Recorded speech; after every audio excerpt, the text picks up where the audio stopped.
Welcome. Today I'm going to, in quotation mark, overanalyze the strange things about the Johnson short film. Here's an extremely brief summary.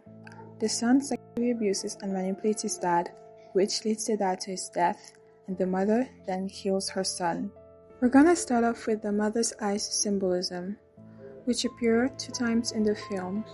When she peeks at the hole at the barn, she encounters her son and her husband doing something quite repulsive. The eyes are known as the gateway to the soul. They represent as the way to someone's intimate emotions and thoughts. They represent knowledge, wisdom, and enlightenment. And here, we see that his mother is getting enlightened with this new knowledge. Then we get to a scene of the dad writing a confession of his relationship with his son, and then getting scared and interrupted, he quickly tries to turn off the computer, and let's just say that the son still acts as if this is a normal family, which is really scary. Anyways, please stay until the end because I just made a crazy theory on what these confessions could represent in this story. This is what he put on the wife's bed before she came out of the shower. Honestly, I was really scared that he just put it straight up there, but luckily he kind of hid it with the pillow. But the thing is, the son went in the room and he still found it. This will lead to something weird, but stick along. Anyways, we get to the scene of the mother serving everyone at the table. First she serves herself, then her husband, then the son's wife, and finally the son, who quickly takes the plate to serve himself, which the son is talking about a Belgian drink which he got especially for his dad. And when his dad refused, which his mom offered to take it instead, in which he refused and insisted that the dad was the only one who got to choose what he would do with the drink, which just shows how possessive he is. And this can also be shown with how he immediately took the plate to serve himself. Not to mention how he was getting jealous that his parents were holding hands, which, what's a weird fella. As I quickly mentioned, during the night the father quickly prints out the confession and puts it on his wife's bed while she's in the shower. Coincidentally, the son also needs to use the bathroom, which will lead to an expected turn of events in the later scene, in which you see the father sitting alone in a dark room, staring at the window while staring right back at him, an owl. And here we're going to talk about the symbolism of the owl specifically in Christianity. They're typically included in stories of destruction and messages of judgment in books like Isaiah, Jeremiah, and Leviticus. By the way, Isaiah is the son's name. It is believed that seeing an owl is a bad omen and warning that something bad is about to happen, which, coincidentally, something bad does happen. It's a scene of confrontation between the son Isaiah and the father Sydney.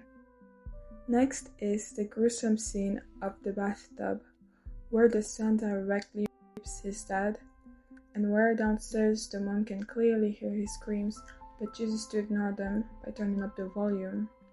And honestly, this was a gruesome scene. At this point, she's already aware of this, but I can understand why she just doesn't confront it directly. During this, she's watching a surgery, which I'm guessing is an open surgery, meaning this is an internal alteration of this person's body. We finally get to the scene of the dad getting his second confession, but then being stopped by his son, who tries to gaslight him to stating it takes 2 to tango, which honestly, he always tried to blame the both of them, as well as the dad, but he's also very well aware that he has power over his dad. But this is the scene where the son pushes the dad to his death. By this, the dad literally runs by accident to a truck, being hit by a truck. And even when the dad is dead, he asserts possession over his body by screaming at his mom. We're getting to the final part. We first get a cold funeral ceremony, and then the scene of the son wearing his dad's clothes.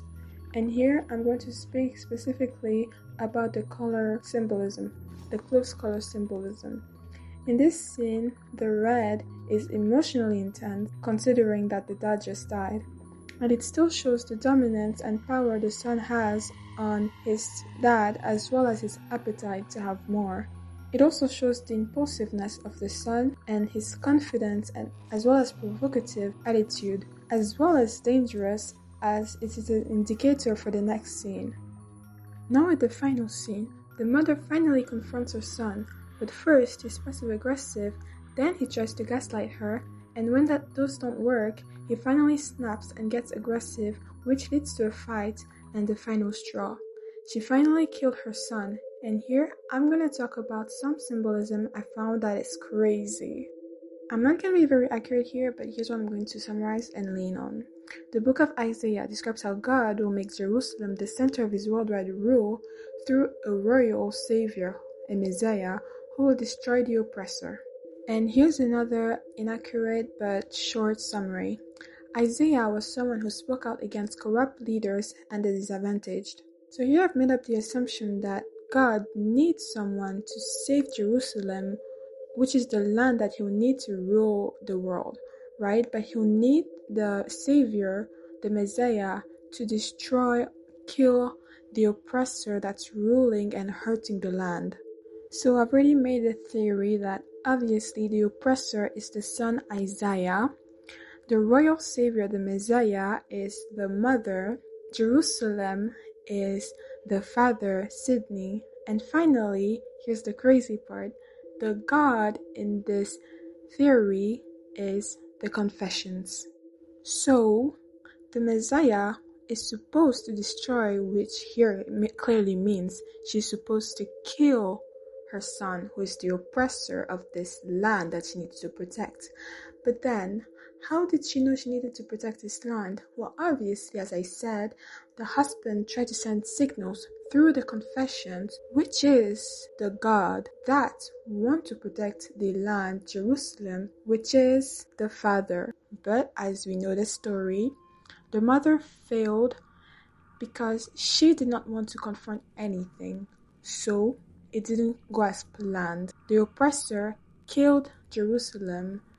The son killed the father, even when there was already 2 signals that was tried to send to her, and even when herself she directly saw those signals, she chose to ignore them, meaning she didn't save anything. She wasn't a good Messiah.